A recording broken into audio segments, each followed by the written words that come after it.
Okay, welcome to a class on participles. We have looked at gerunds and participles are identical to gerunds. How annoying, hey? You've got going, which is a gerund sometimes or a participle sometimes. Knowing, gerund sometimes, participle sometimes. Having, gerund sometimes, participle sometimes. And what's the difference? Why do we have these two different categories?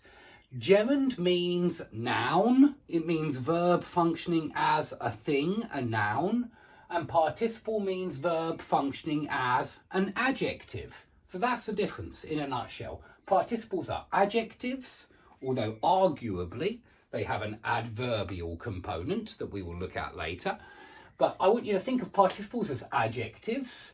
Arriving on platform 3 describes the train, containing magazines describes the boxes, destroyed by fire describes the houses, forgotten by everyone describes the story.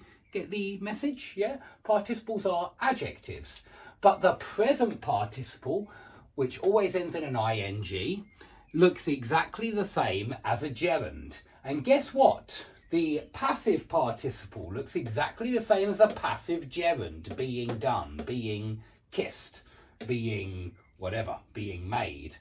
And the perfect participle, guess what? It looks exactly the same as the perfect gerund, having done, or maybe having been done, which is the perfect passive gerund or the perfect passive participle, or maybe even having been waiting, having been eating. That one's rare, but that's the perfect continuous form of the participle.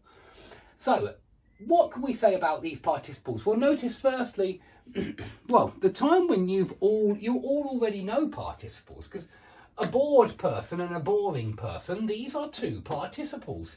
This one, bored, is the passive is the past participle, which has a passive meaning, but we call it the past participle so that we don't confuse it, yeah, destroyed, with the passive participle, being destroyed. So that's why we don't call it the passive participle, we call it the past participle. So bored is the past participle, boring is the present participle, and you have probably already learnt, and if you haven't, well, listen carefully. Bored is how you feel, and boring is for things that make you feel bored. So a boring film, a boring book, a boring maths lesson, a boring whatever, a boring soap opera. I think soap operas are so boring. They make me feel bored. So use the present participle for things that make you bored, things or people. If you are talking about a